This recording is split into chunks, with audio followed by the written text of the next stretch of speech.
Here is your General Hospital spoiler sneak peek video for Tuesday, January 13th, 2026. Carly is surprised when Valentine tells her that he has a new plan. He appears to be growing restless sitting around in her attic day after day, while not really accomplishing much. When Valentine tells Carly that he is going to make a risky move, she needs to know what he is up to. Carly is used to risk, but wanted the risk part of her life to be over at this point. That is why she is doing this. Jack put her daughter at risk, and he must pay. Valentine feels the same way, which is why he needs Carly's help to execute his latest plan. Sidwell is a man of confidence, if he is nothing else. While not every scheme comes together as planned, Sidwell always manages to accomplish what he wants somehow. He tells Jordan just that as she carries that information in her mind. Jordan is determined to find this man's weak spot, but hasn't managed to do it yet. However, she's getting close. Sidwell is determined to make sure that Britt stays in line, so he sends Marco to do his dirty work and issue Britt a warning. She might have her medical license back and can deliver babies again, but she really works for him. Alexis has quite a dilemma on her hands as she delivers her closing arguments for a client whom she now knows is guilty as sin. She knows her obligation is to still defend Willow to the best of her abilities, but it's a hard thing to swallow, especially knowing that this crazy woman is raising her granddaughter. Willow is just ready for an acquittal, which would be a dream come true, but she doesn't know Trina is there, hoping for the opposite. When Curtis spots Trina in the courtroom, he wants to know why his daughter is so interested in Willow's case. What will she tell him? The General Hospital preview for the week of January 12th hints. Alexis Davis will find herself facing a dilemma regarding Willow Kane. Also coming up, Brad Cooper will have it out with Jason Morgan. Plus, Anna Devane will fight back. GH spoilers tease Anna, who was taken hostage weeks ago, will finally take action. The GH Weekly Preview shows her ambushing Pascal. Anna will grab his gun and a struggle will ensue. But will she manage to free herself? Meanwhile, Jason and Britt Westbourne will head to the throwing club on a date. They'll engage in some flirting as they throw axes at a bullseye. However, when Brad sees them, he's not going to like it one bit. He'll approach Stone Cold and will have some harsh words for him. "I'm asking you to stay away from Britt," Brad says to Jason in the GH preview. But will Jason heed his advice, or is he going to tell Brad to get bent? Over with Alexis, who was taken aback when Trina Robinson and Kai Taylor showed up at her door on Friday's GH. "We know who shot Drew," Trina told Willow's defense attorney. On Monday, they'll lay it all out for Alexis, telling her they were in Drew Kane's house the night he was shot. Trina and Kai will also mention the ringtone they heard and that it was Willow's. And Alexis will believe them. Of course, this will put the attorney in quite a pickle, so she'll turn to Diane Miller. She'll tell her friend that Willow is guilty of shooting Drew. "You know exactly what you have to do," Diane will tell her. But will she advise Alexis to do the right thing and turn in Willow? At any rate, it looks like a great week is coming up. Keep reading the Soap Scoop for more General Hospital spoilers and news, and make sure you join our free GH Facebook group. General Hospital finally put the truth on the table. Willow shot Drew. There's also the quiet, unsettling suggestion that Drew already knows. That revelation matters, but not for the obvious reason. The real issue isn't whether Drew realized who pulled the trigger. It's that he's been here before, having seen this version of Willow up close. And he stayed. Back when baby Daisy kept turning up in the wrong place, Drew didn't panic. He figured out Willow was messing with the child to unnerve Sasha, and didn't expose his future wife. He watched, listened, and kept the information secret. That matters now, because what Willow did wasn't impulsive. It was controlled and planned. She moved the baby to destabilize someone else, and did it with calm intention. Drew recognized that. The show made a point of it. He didn't recoil, and instead seemingly reassessed his viewpoint. In fact, there was a moment where he looked at Willow with pride in his eyes, as if she were his ideal scheming mate. This is where the narrative shifted. When Drew looks at Willow today, he isn't seeing a woman trapped by circumstances. He's seeing someone he already knows is capable of sustained harm when it suits her. That knowledge didn't scare him off, but made him strategic. After the shooting, Drew didn't distance himself. He married her. That choice only seems baffling if you forget what he already knew. Staying close wasn't denial. It was control. He walked into the mess with his eyes wide open and chose proximity over principle and leverage over honesty. The show isn't asking us to be shocked that Willow is dangerous. That's already been proven. What it's asking us to accept is Drew's comfort level once that danger was confirmed. He didn't just survive her, he assessed her. So no, GH didn't forget the baby Daisy story. It's doing something sharper by reminding us that Drew's moral line didn't blur overnight. It moved a long time ago while everyone else was distracted. And now, with the truth surfacing and Alexis cornered by impossible choices, that old knowledge is no longer theoretical. It's active. While General Hospital fans have been debating whether the soap's writers knew from the start who would shoot Drew when the story was conceived, the GH scribes have now set the record straight. They realized very early on that Willow had to be the culprit, for some very sound reasons. Sometimes, one really monumental bad decision leads to an unraveling of a life, and often, the choice to cheat on one's spouse is the catalyst for one thing or another going wrong. That is what happened to Willow Tate, the former cult member turned schoolteacher turned nurse turned would-be murderess. She had the ideal idyllic life, married to a wealthy man, living rent-free on his family estate, with their 2 small children. Then, she mistakenly assumed her husband's uncle saved her life when he accompanied Liesel and her bone marrow back to Port Charles from Greenland. However, Drew never actually rescued Liesel, as Willow has been led to believe. Still, the hero worship set in, leading to a few stolen kisses and culminating in a romp on the playroom floor the night Drew's ex-wife died. This is a woman who, because of the stuff that she had been through, sort of has a need to, I hesitate to say seek approval. I want to find better words than that. But Drew's regard was something that she was sort of conditioned to want, General Hospital head writer Elizabeth Court told Soap Opera Digest. And then every decision that she made with his input really turned against her. Willow's decision-making skills throughout much of 2024 and all of 2025 did not help her situation at all, and culminated in her trying to take back control by shooting the man whom she felt was responsible for her losing her children. We definitely wanted to see how the weight of bad decisions would play out, Court said. Arguably, Willow's real bad decision was just to fall into this affair with Drew. Before she stole Edward Quartermain's gun from his study and pumped 2 bullets into Drew's back, the writers wanted to show the audience that sweet Willow was indeed capable of sneaky and underhanded things. That led to the decision to have her stalk Daisy, Michael's newborn daughter, with Sasha. At that point, Willow still believed Michael was the one keeping her from her children, so Corta had that character play psychological warfare with her ex. In Willow's mind, he had everything, including her children and a new baby with someone else. It took Willow learning that Drew had slept with her mother, Nina, when he had been pursuing her, for the blinders to finally come off.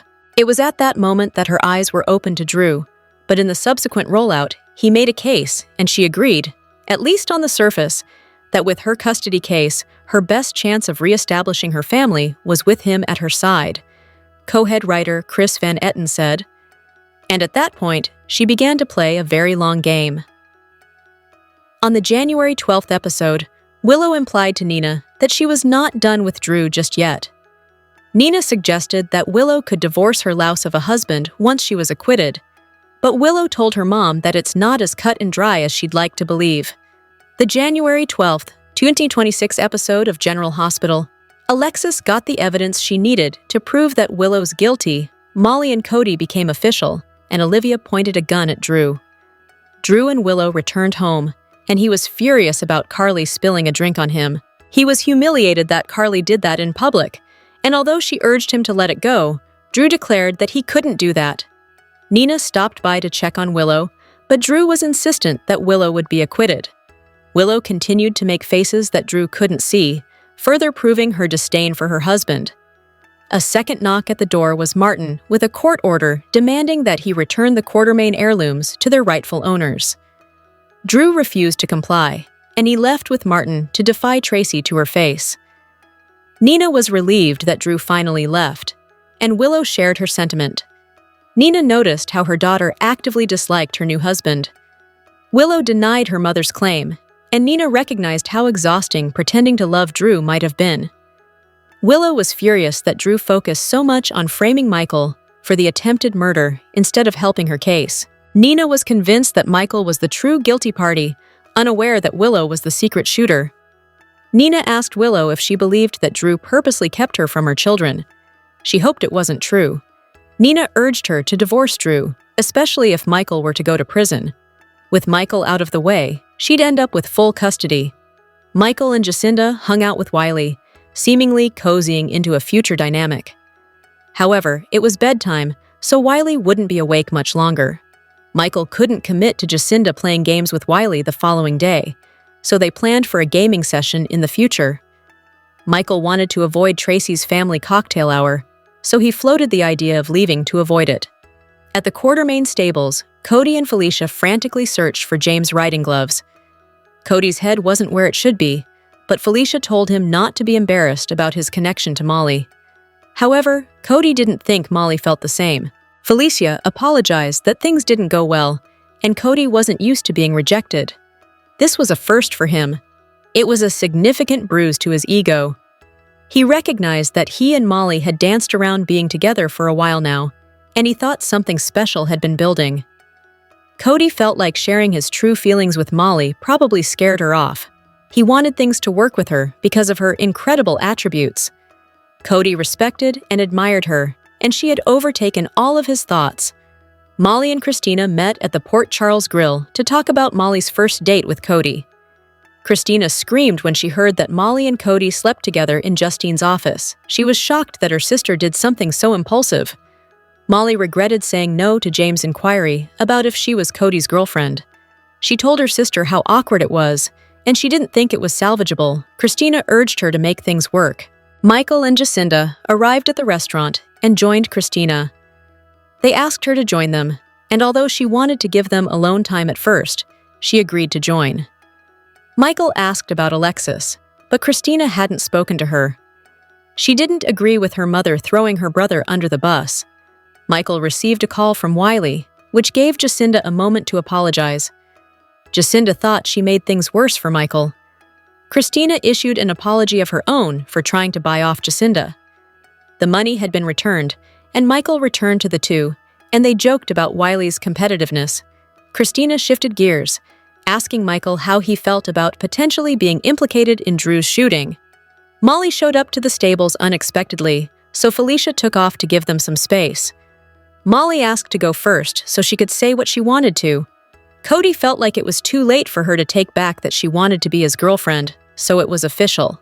Tracy reminded her family members that her father used to host a cocktail hour. She has decided to reinstate it, and Chase had believed it was a great tradition. Ned was surprised that his drink didn't have any alcohol in it, but everyone in the room thought Tracy made the correct choice. Ned asked what the point of surviving was if he couldn't enjoy his life. Tracy discussed her judge friend signing off on a court order for Drew to return the family heirlooms. Olivia questioned whether it was a good idea or not because of how volatile Drew had become. Ned recalled how fighting with Drew over the stolen items led to his heart attack. Olivia tried to get the family to ignore the situation and make peace. However, Ned chimed in, saying, "Absolutely not," and hinting at something that Drew had done. Everyone demanded transparency about what happened. Ned came clean and told the family that Drew had left him there to die after his heart attack. Olivia lost it, and before she could come more unglued, Drew barged into the house. Yuri was ready to take out Drew himself, but Tracy called him off. Tracy asked why Drew was there, and he claimed that she'd never get away with it. Drew promised to tie it up in the courts for years, but she wasn't worried. Tracy realized that Martin was the person who wrote the anonymous letter to Alexis. Drew was proud of his attorney, but Tracy called him a worm. Brooke Lynn ripped into Drew for walking away from her father, potentially costing him his life. Next, Olivia appeared on the stairs and pointed a gun directly at Drew. She said, "You left my husband to die like a dog, and the only reason I haven't pulled this trigger yet is that Ned is still alive." Olivia ordered Drew and Martin to leave, and Chase refused to intervene as well. She reminded Drew that she was an excellent shot, and she said if he wanted her to finish the job that someone, Willow, started. Drew made the smart choice and left, but once he did leave, Olivia confirmed to everyone that it wasn't loaded. Alexis invited Trina and Kai inside, and they asked to keep things confidential. Alexis promised not to go against her word, and Trina believed that they could trust her. Alexis asked who they thought shot Drew, and she looked puzzled that they claimed Willow was the perpetrator. They went on to reveal that they knew for sure because they were present at the time of the crime. They explained that they broke into Drew's home to find the evidence he used to blackmail Portia. Alexis questioned how they were so convinced that Willow was guilty if they never saw her on the night of the shooting. However, they said that although they didn't see her that evening, they heard her. Alexis asked what they heard, and Trina went on about Twinkle Twinkle Little Star playing after Drew was shot. Alexis, naturally, thought Michael could have had the same ringtone, but then they disclosed that the ringtone belonging to Michael was Wiley's voice. Furthermore, the couple heard Willow's phone ring outside the courtroom, and it matched what they had heard at the scene. Alexis realized that Trina and Kai had done their homework. Trina believed that Willow married Drew solely to cover her tracks about shooting him. Alexis asked if it were possible that her client was a cold-blooded killer who had everyone fooled. Now that Kai and Trina had told Alexis everything, they asked how she planned to proceed. However, she told them that she'd do absolutely nothing. Alexis had to defend her client, guilty or not. They threatened to go to the police themselves, but she called their bluff. Alexis told them, "If you go to the police, you will be implicating yourselves, and I'm not just seeing this for Willow's sake, I'm saying it for yours." Trina was severely disappointed in Alexis, and they left her office, unsure how to proceed. After they were gone, Alexis went through Willow's phone records and called the number that had called Willow on the night of the shooting. Wiley answered, and at that moment, Alexis realized that everything Trina and Kai said was true. Willow was the shooter. The next General Hospital spoilers video for Tuesday, January 13th, 2025, shows Britt demanding that Marco and his dad disappear, while Sidwell reminds Jordan that he always gets what he wants, and Valentine pushes Carly to take a risk. Britt hollers at Marco, "Why can't you all just go away?" To which he coolly replies, "I don't see that happening." While Britt would clearly love for everyone connected to Faison's final project to vanish, advanced teasers reveal that she's the one being threatened. She's boxed in, and this feels like the moment where turning to Jason isn't optional but necessary. Meanwhile, Marco's father, Sidwell, makes his intentions clear to Jordan, warning, "Never underestimate me. I typically get what I want." He's letting her know that anyone or anything standing between him and his goals is about to get flattened. Valentine urges Carly, "You need to take a risk," and she responds, "Define risk." The irony is that the teasers suggest Valentine is the one who actually takes that risk, implying danger is closing in from multiple directions. Adding to the tension, Carly is visibly alarmed. ADA Turner instructs Dante to find that leak and shut it down. With Willow's trial nearing its conclusion, the priority appears to be containment, making sure nothing compromises the case before it's officially over. Elsewhere, Curtis presses Trina with, "Why do you still care about Willow's case?" After Alexis turned Trina and Kai away when they tried to share their findings, Trina is likely leaning on her father. Curtis may tell her to have some patience, trusting that Alexis will eventually connect the dots on her own. And finally, Willow tells someone, "That would be a dream come true." Whether that dream involves getting her children back or securing her future, Willow continues to hold tight to promises being made. But this version of Willow is sharper, more strategic, and likely to keep her benefactor close only for as long as he remains useful. General Hospital is all about who shot Drew, with nearly every major character involved in being a suspect, covering up for a suspect, accusing new suspects, or acting suspiciously. Elizabeth's role in the story has been to testify that the gun used to shoot Drew, which was found in her house, could have been planted there by Michael. She's done that, and then promptly disappeared again. Is that really what this nearly 30-year veteran of the show deserves? From the moment Elizabeth arrived in Port Charles in 1997, we knew she was a bad girl because she smoked. Rebecca Herbst has demonstrated she's got what it takes to drive the story. Whether it's Elizabeth dealing with being raped, her on and off romance with Lucky, or her grieving the death, then celebrating the resurrection of her son, Jake, Herbst has delivered applause-worthy performances day in and day out. Elizabeth's relationships have included Jason, Nicholas, and Franco, Opina, among others, but her longest romantic entanglement has been with Lucky. The latter just won his record-breaking 6th Daytime Emmy for a return story that felt anticlimactic on every level, especially when it came to Lucky and Elizabeth. They both did their best with the material, but there wasn't much to work with. Elizabeth needs a new love interest. How about Curtis? How about Dante? How about TJ? Michael? Drew? Anyone? And until then, can we at least see her with her children? Is Cam having no issues in California? Is Jake all over his Cassadine-inspired trauma? Does Aiden have no feelings about Lucky dropping in and out of his life? Don't any of them need their mother? We know we do.